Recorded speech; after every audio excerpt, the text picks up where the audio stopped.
Alhamdulillahi Rabbil Alameen. As-salatu was-salamu ala rasulihil ameen wa ala alihi wa ashabihi tahirin amma ba'd. My dear brothers and sisters, I would like to talk to you regarding a subject, Islamic parenting, or parenting in Islamic perspective, through a presentation. Allah Tabarak wa Ta'ala says in Quran, in Surah Tahrim, chapter number 66 and verse number 6, يا أيها الذين آمنوا قوا أنفسكم وأهليكم نارا وقودها الناس والحجارة. O believers, protect yourself and your progeny from hellfire, whose fuel is men and stones. In this particular verse, Allah Tabarak wa Ta'ala gives us a great responsibility, that it is your responsibility to protect yourself and your progeny from hellfire. It's not only your responsibility to protect yourself from hellfire, but you are equally responsible for protecting your progeny, people under you, from hellfire, especially your wife and children. So you have to plan for that, you have to think for that, and you have to make necessary efforts in order to protect them from hellfire. This is also mentioned in Hadith. Prophet Muhammad sallallahu alayhi wa sallam said, كلكم راع وكلكم مسؤول عن رعيته. Everybody amongst you are a responsible person and you will be tested for your responsibilities. And as a ruler is responsible for his kingdom, and he will be asked about his people. And a man is responsible for his family, and he will be asked about his family. And a woman is responsible for his household, and she will be tested for how she has fulfilled this responsibility of her household. In short, every individual is responsible for his group, and he will be inquired about how he has fulfilled this responsibility. In this particular hadith, also Prophet Muhammad sallallahu alaihi wasallam says that as a man and as a woman, as a father and mother, we have great responsibilities to fulfill regarding our families. And you will definitely be asked and how you have fulfilled this responsibility. There will be question about how you have fulfilled this responsibility. So you have to be very careful about it, and we have to consider that it is a big responsibility given by Allah subhanahu wa ta'ala. Again, in one more thing, Prophet Muhammad sallallahu alayhi wa sallam says that إِذَا مَاتَ الْإِنسَانُ إِنْقَطَعَ عَمَلُهُ إِلَّا مِنْ ثَلَاثٍ صَدَقَةٍ جَارِيَةٍ أَوْ عِلْمٍ يُنْتَفَعُ بِهِ أَوْ وَلَدٍ صَالِحٍ يَدْعُو لَهُ. When a man dies, all his actions will come to a standstill except 3 deeds. What are those 3 deeds? Number 1 is recurrent charity. And number 2 is beneficial knowledge which you leave behind. And the 3rd one is virtuous son who invokes for you. So as intelligent people, we have to care about 3 important things. After our death, what is beneficial for us is only these 3 things. Number 1 is beneficial charity. We have to take care of our money in such a way that we invest in so many kinds of charity, which is considered as sadaqah jariyah, which means which is continuously paying to the beneficial to human beings. So such kind of activities we have to invest in, and we have to pay charity in such kind of things. And second one is beneficial knowledge. Share beneficial knowledge. Teach Quran to some people, which is one of the best thing. خَيْرُكُمْ مَنْ تَعَلَّمَ الْقُرْآنَ وَعَلَّمَهُ. Best amongst you is one who learns Quran himself and he teaches others. You will definitely get great reward for it. And not only Quran and Hadith and Islamic knowledge, if you impart any knowledge which is beneficial in any way, for example, if you give a training and if you give some education by which people are benefiting from it, and it is good for their livelihood, it is good for their occupation, then also it is a beneficial knowledge you are sharing. Here Allah, Prophet Muhammad sallallahu alayhi wa sallam is not mentioned as an Islamic knowledge you are imparting, but he mentions that a beneficial knowledge, ilmin yuntafau bihi, a beneficial knowledge which you are sharing. Again, we have to care about that. And third most important thing which is going to reward us even after death is Waladin Salihin Yad'u lahu, a virtuous son who invokes for you. Here you can see that Prophet Muhammad sallallahu alaihi wasallam mentioned walad, which means son. But according to the explanations given by the scholars of the hadith, it is not only son, but it is son here means son or daughter or any children who are under your care. For example, if you are taking care of some orphans, and if they invokes after your death, if they make dua for you, it will be accepted and it will be a continuous reward for you even after your death. Here again, waladin salihin, a virtuous son is mentioned, virtuous children. So what is your responsibility is to make them virtuous children. And when their invocation is accepted, in order their dua to be accepted, their means of income should be halal and they should be good people. Then only their duas are accepted. So train them in such a way that you bring them up through the halal means of income, and train them in such a way that they are also caring for acquiring halal means of income, and they are good people. Then they invokes for you, then it is beneficial for you even after your death.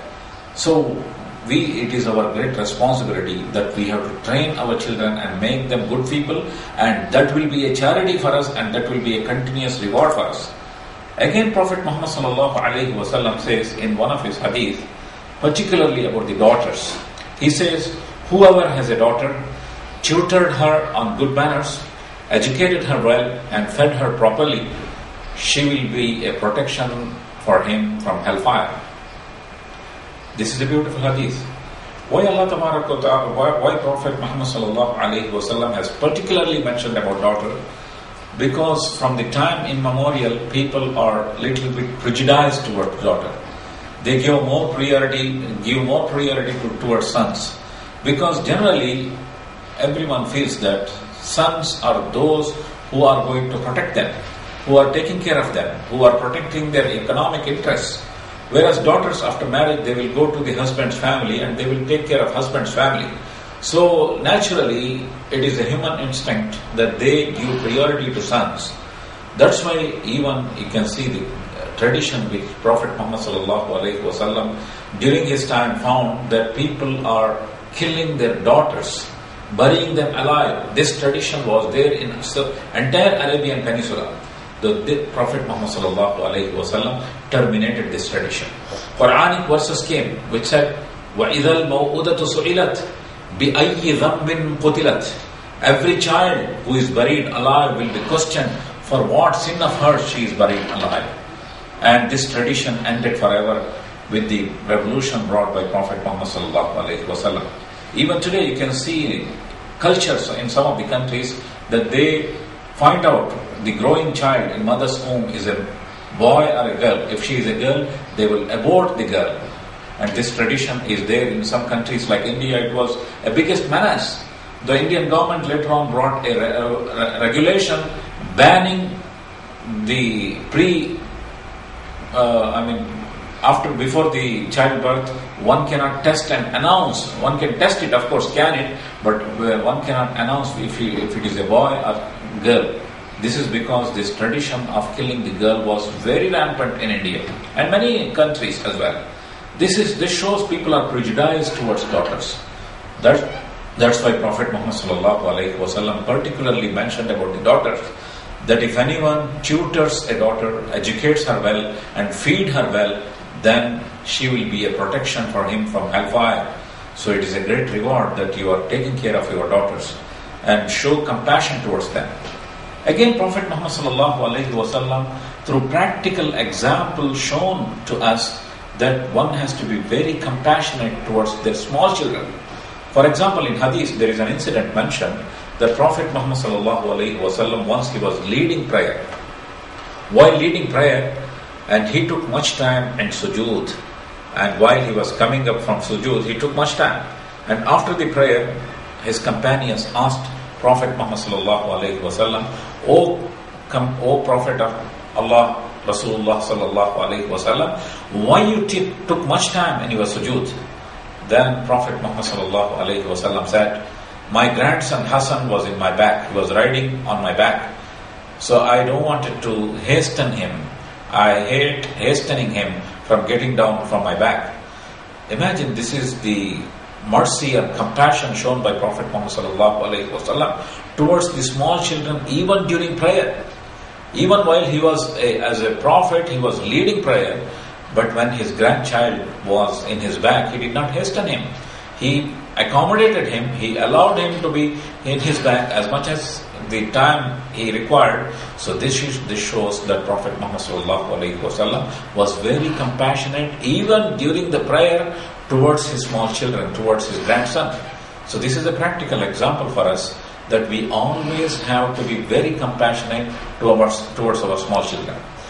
Again, Allah Tabarak wa Ta'ala mentions in Quran, إِنَّمَا أَمْوَالُكُمْ وَأَوْلَادُكُمْ فِتْنَةٌ وَاللَّهُ عِنْدَهُ أَجْرٌ عَظِيمٌ.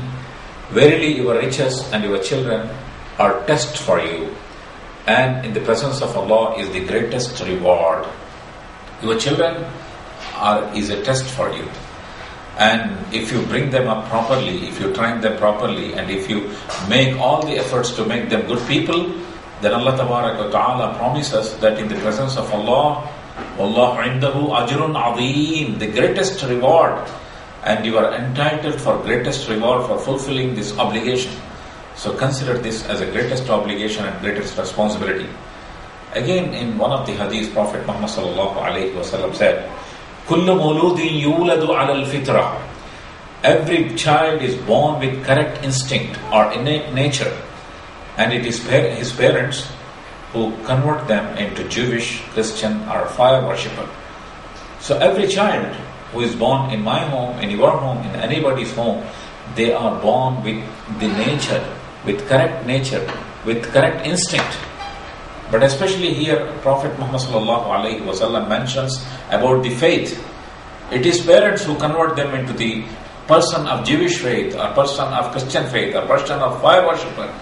You will find a lot of people around the globe who think that their faith is not correct faith, but they cannot make a strong decision of acquiring a correct faith. A lot of people in our society, they know that Islam is the correct faith and Islam is the correct religion, but their background is something different, and they cannot make a big decision of changing their faith and acquiring the correct faith. It is a big decision for them. It will have a big impact in every aspect of their life. They cannot make their decisions. Why? Because this faith came from their fathers, from their family. So imagine, the faith comes from your family, has a big impact. So it is necessary, parents, that we have to impart them correct faith. Even in a Muslim family, if you are not teaching them what your faith is, what your dogma is, what your beliefs are, and what are the values we have to believe in, then later on, when they grow up, they may become a materialist, they may become a communist, they may become an arrogant person, they may have different kinds of belief and values in their life. So it is necessary that as a parent, we have to teach them correct faith and correct values. And according to psychologists, the basic nature of a boy is established when he is 10 years old. His personality is already established when he is 10 years old. For example, when a boy is 10 years old, you can make out whether he has a leadership qualities in talk, in his decision making, in his approach, and within 10 years he will establish his basic personality. So 10 years means it's a very young age, and by 10 years till he is under your control. So you as a parent have to take care of their personality and to build their personality and build their basic personality before he reaches the age of 10. If you have seen this picture, for example, this is a picture of a diamond before becoming a diamond. Before becoming a diamond, it is just like stone, and this stone needs a lot of processing, and it has to be converted into diamond.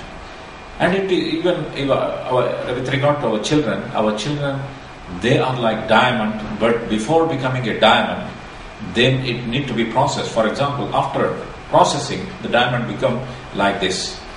And you can see in diamond there is a glitter, there is beauty, there is attraction, there is strength, and all these things you will find. And this will come only after processing. Before processing, it is just like an ordinary stone. And in order to process this stone, what is required is, you require a